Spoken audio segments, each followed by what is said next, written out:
Kathy, the line dancing librarian, and today we're going to go over the 5 key components of social media strategy. So, first, audience research, your demographics. Who are the people that you are trying to get to buy from you? Who are your customers? Their age, their location, their interests. Are they Gen Z? Are they Gen Y? What are they? Are they boomers? What are they? So you need to use tools, surveys, and analytics to gather this information. Now, Google Analytics, if you have a website, you can use Google Analytics, and you can go and just put in Google Analytics, and it will send you to a page. You can actually go to that page and you can create your own account for free. And then you should be able to find out your information about your demographics and who these people are. And then what you can also do on Facebook and YouTube, they both have analytics as well. So if you look over in your dashboards on both of those, it's usually on your left-hand side, you'll be able to look at your demographics and see what are the age of the people that are purchasing from you or looking at your content. And you're going to see also male or female, which is good to know, right? And so using that information can help you tremendously. Because that actually, another thing you're going to be looking at is your behavior. So what social media platforms are your customers using? So of course, it depends on who your customers are. You're looking at Facebook users are different. So their age group, you're looking at more of 30s to 40s to 50s are using more of your Facebook, but then you're looking at TikTok, and that TikTok is your younger demographic, and their age is 18 to 34. So you have to actually look and see first, who your people are, what your demographic is, and then look at that and say, what are they using?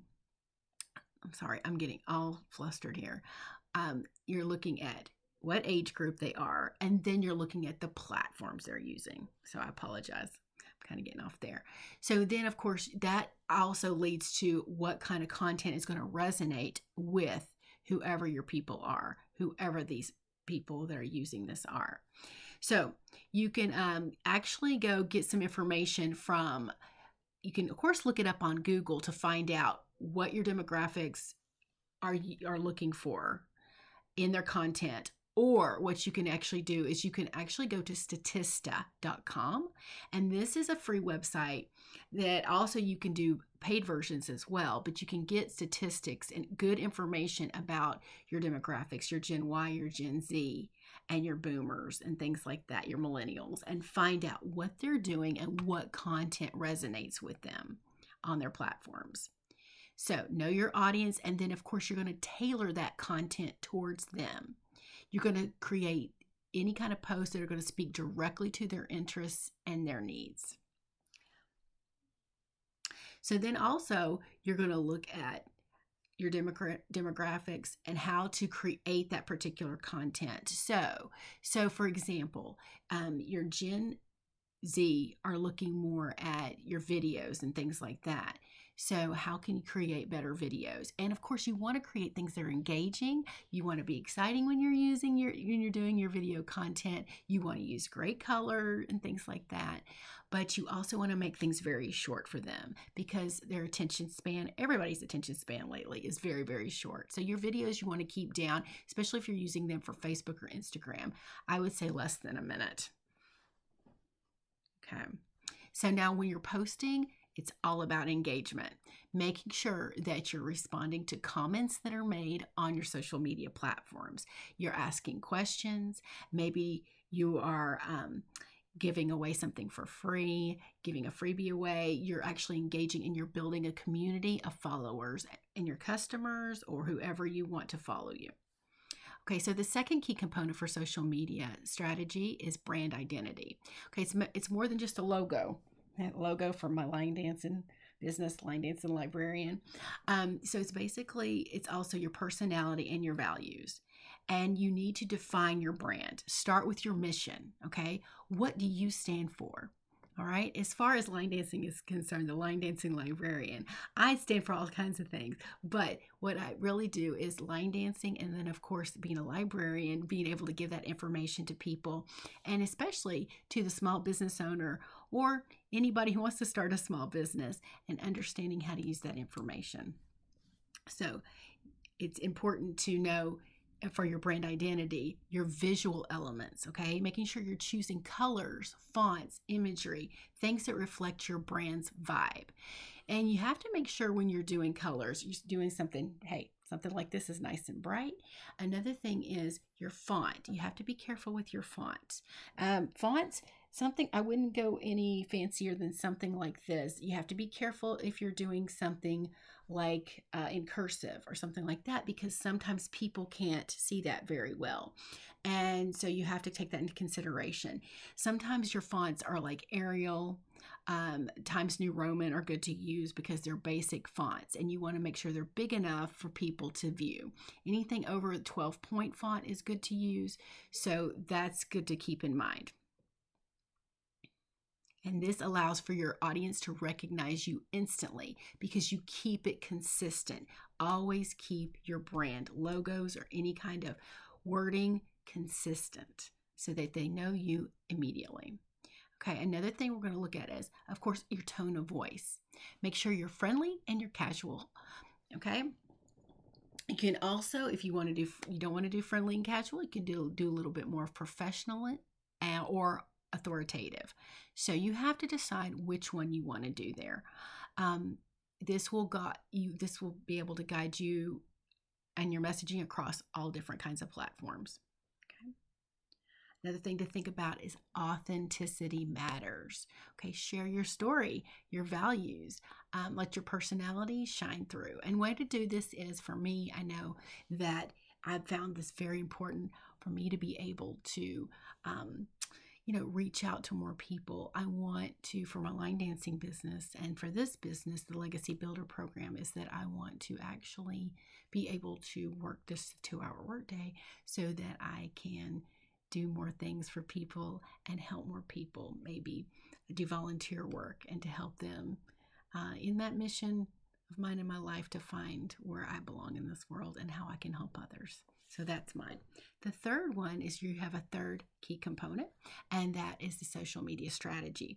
So content strategy, and make sure you're defining your goals, okay?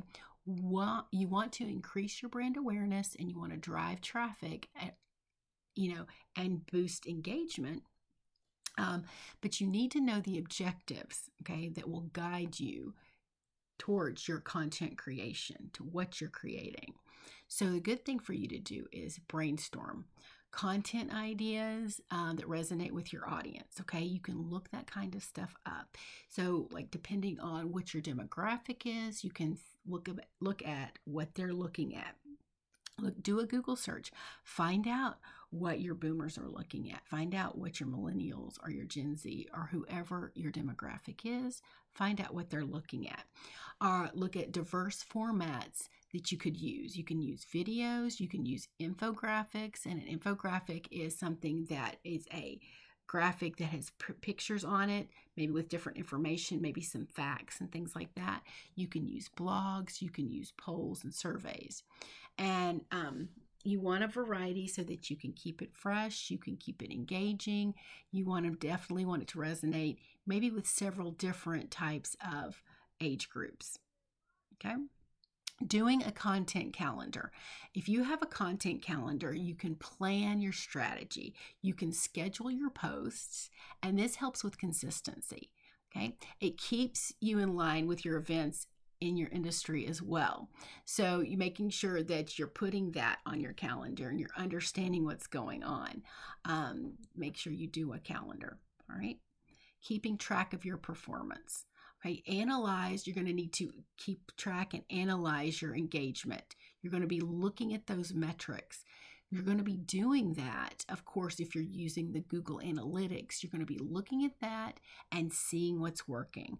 When you're doing posts, once you look at those analytics, you will start to see, and of course, you'll notice from your engagement, which people, when you ask a question or something, maybe they're putting in the comments an answer and you're engaging with those people, you're talking to those people, you will actually start working. That actually helps your algorithms, and then more people that are geared towards your product will start to come into your feed, and then that information gets pushed out to them. When people start liking and engaging with you, you will start, and you engage with them, you will start getting more people and more customers that are geared towards your product or what you're trying to do. So that actually looking at those analytics will help you understand what kind of content your customers like to see.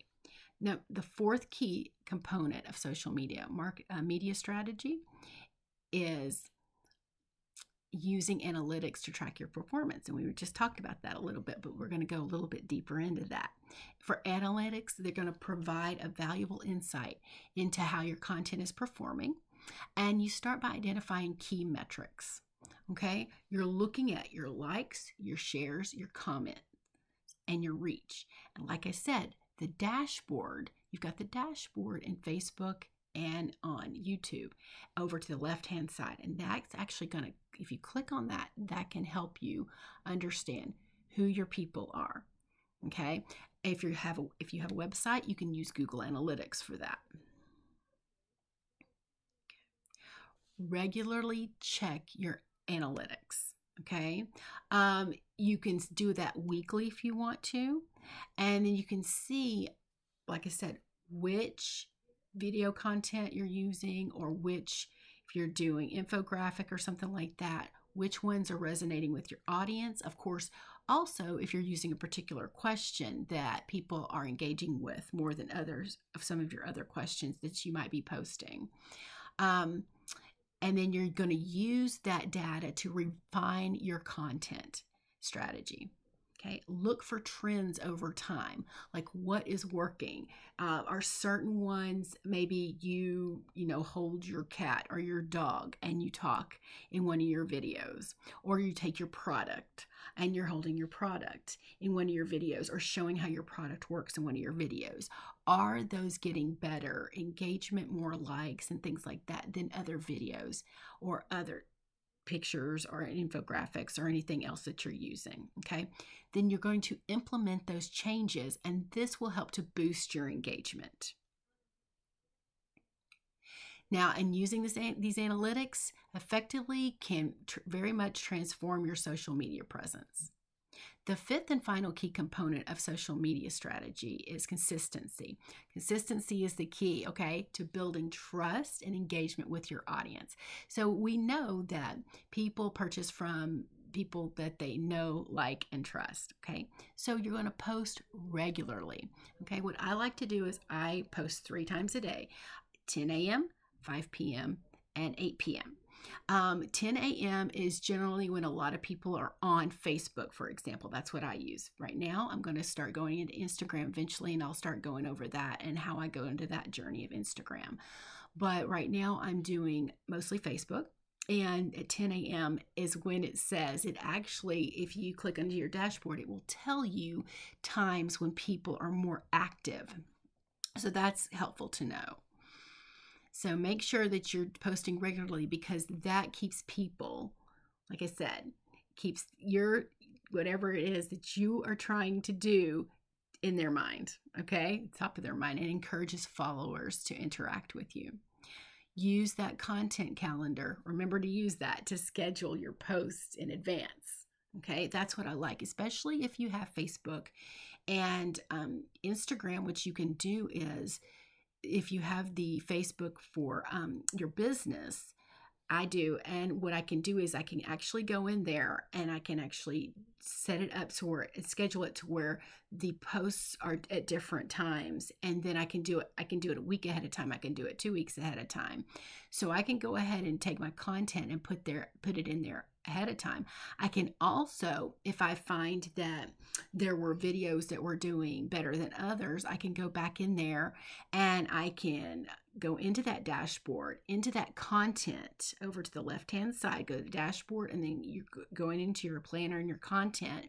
You can actually go onto there, and there's 3 little dots, and you can click on that, and then you can actually repost something that you've posted before. And I have found that very, very helpful, and it really saves me a lot of time.